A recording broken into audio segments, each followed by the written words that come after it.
Years ago when I was teaching a confirmation class, two middle school brothers, twins actually, taught me a concept about keeping time. It's one that many of you know, but it was new to me. When they were little and wound up about their birthday or Christmas or the first day of school, their parents taught them to count the number of sleeps. 2 more sleeps until we go camping, 4 more sleeps until grandma comes. Concrete, understandable, and measurable.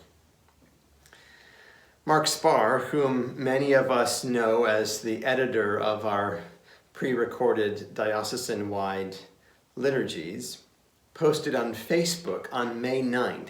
I know that was a long time ago. He posted that day because it snowed, quite a lot actually, and he had a photograph of his front yard in Winterport, and the caption read, "Go home 2020, you're drunk." It was so spot on, and here we are 9 months into pandemic tide, utterly certain of very little, except that we are inexorably changed. Time and rhythm are disrupted and new. Now we wear masks and we keep 6 feet apart. How many of us have watched old TV shows in the past few months only to stop short when it dawned on us that the characters are hugging and shaking hands and sitting next to each other, singing and gathering for parties? Maybe unlike every other first Sunday in Advent, this year, when we hear Jesus telling his disciples to keep awake, maybe we're not so surprised because we are wide awake. We're looking for a vaccine. We're worrying about loved ones who are isolated. We're praying for healthcare workers and others who are on the front line. We're scheduling yet another family Zoom reunion, adapting to a new way of being the church. Right now, it's hard to imagine being anything but awake. And still, our Lord's words are part of a longer bit about end times and a particular moment, too. Jesus and his disciples had left the temple, and he told them that someday it would be thrown down, that not one stone would be left upon another. The disciples want to know when this will happen.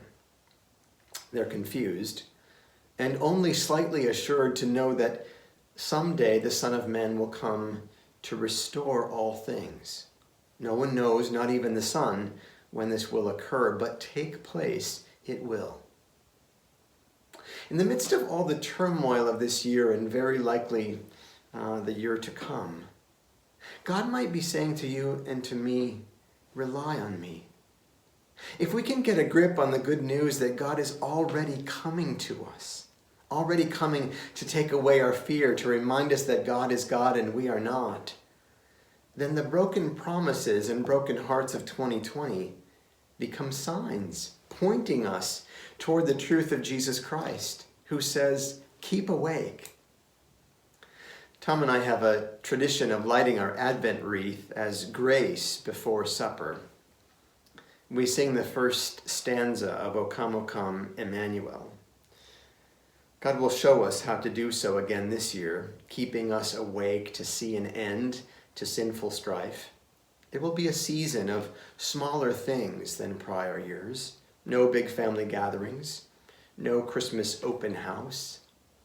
Instead, we'll take delight in seeing donated new toys from Aroostook County distributed to children throughout Maine, through St. Elizabeth's in Portland and Seeds of Hope in Biddeford and St. Anne's in Windham, among other places. And we'll fill a stocking for an 11-year-old boy whose name we'll never know. They're gestures that keep us awake, and they keep hope alive. This Advent wreath, which Tom makes every year, and our daily ritual shows us how this year leads us to trust God's unfailing providence and presence. So, my friends, maybe 2020 isn't drunk after all. The word Advent means coming, And so we light the candles in trust and in hope that Jesus Christ is always with us, yesterday, today, and tomorrow, coming to meet us in every future. Deep in our hearts, we have a faith that shows us who God is and what God does. Keep awake. Look to the future. And if that's too much to grasp, well, then consider the glorious promise that in just 26 more sleeps we'll arise to say, "Joy to the world, the Lord is come."